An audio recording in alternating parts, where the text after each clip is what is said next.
Good morning, church. When we look at Daniel's life and how he lived his life right from being a young man uh, till he died in captivity in Babylon, we read so many great things about how God used him to prophesy some of the most important aspects about the Messiah and the future kingdoms. And chapter 6 verse 3 says that Daniel became distinguished above all the other high officials and satraps because of an excellent spirit that was in him, and the king planned to set him over the whole kingdom.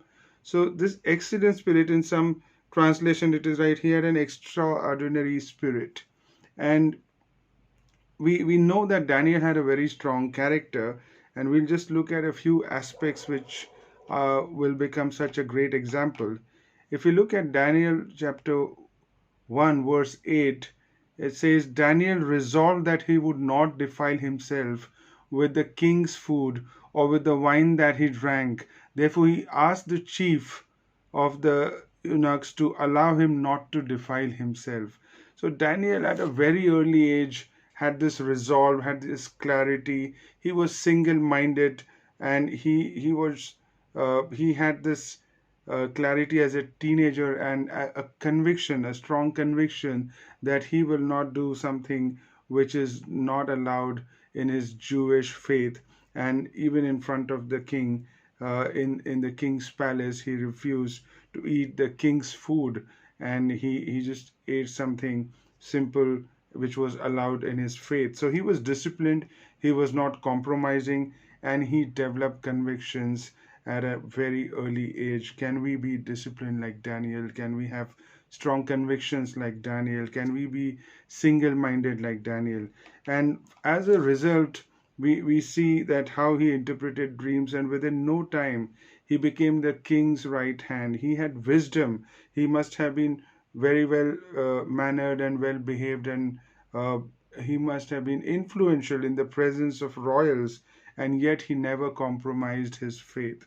And he had courage. We see that in chapter 5, when King Belshazzar is using the utensils of uh, the temple, Jerusalem temple, in his palace, and uh, there is a hand uh, on which writes on the wall, and Daniel is called to interpret what this means, because nobody is able to understand.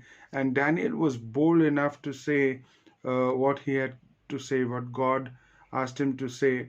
And he talked about how Nebuchadnezzar, what was the reason why he fell, and now uh, his son Belshazzar is also going to uh, die. And he was bold enough to say that in front of the king. And we also see that when the king changed, and this is in Daniel chapter 6, where uh, King Darius had a decree that if anyone prays, then they will be punished. And we see that Daniel still prayed, and he prayed 3 times, and he was put in a lion's den. And guess what he did over there? He was praying, and he prayer was his life. He was known for his prayer, even among the secular people. People knew that he is a very a person with a strong prayer life, and he was not scared at all. He did not care about his life. He We could not think of Daniel not praying, and he never lost sight of Jerusalem when he lived in Babylon. In fact, he had a prayer room. In the upper room, there was a chamber built with a window that always was open and pointed to Jerusalem. And it was an act of faith, where even when he was exiled, he prayed 3 times, and he looked at his land, which from which he was taken captive. He had eternity in his heart, because when in today's time, uh, do we set our heart on the things above, on the things which are in heaven, which are the future things coming, because heaven is our eternal home. So do we get too busy with our life on earth, or do we set our eyes on New Jerusalem like Daniel did. And one of the key things we read is that Daniel served for a long time. We read that in Daniel 6, verse 16, where the king is saying that the God who you serve continually will he not save you?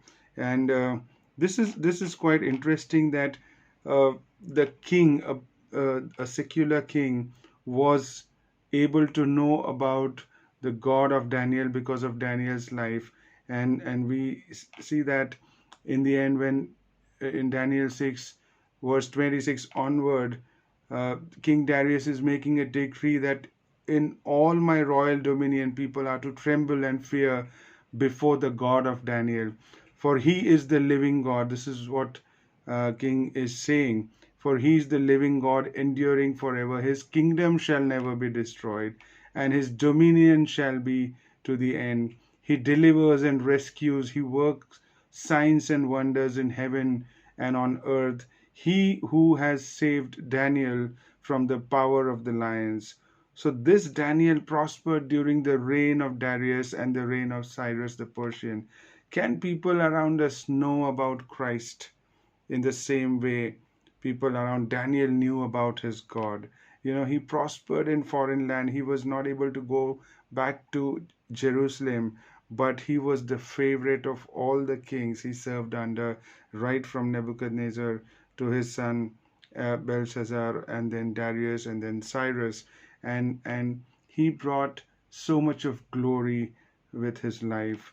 The key is that he had an excellent spirit. Can we pursue excellence in the same way that Daniel pursued it? Because excellence is a choice, it is a lifestyle.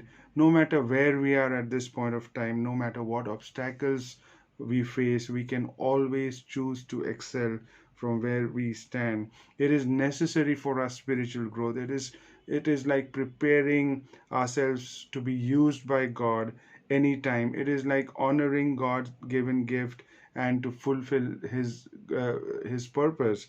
It also inspires others. It is rewarding, it is fulfilling.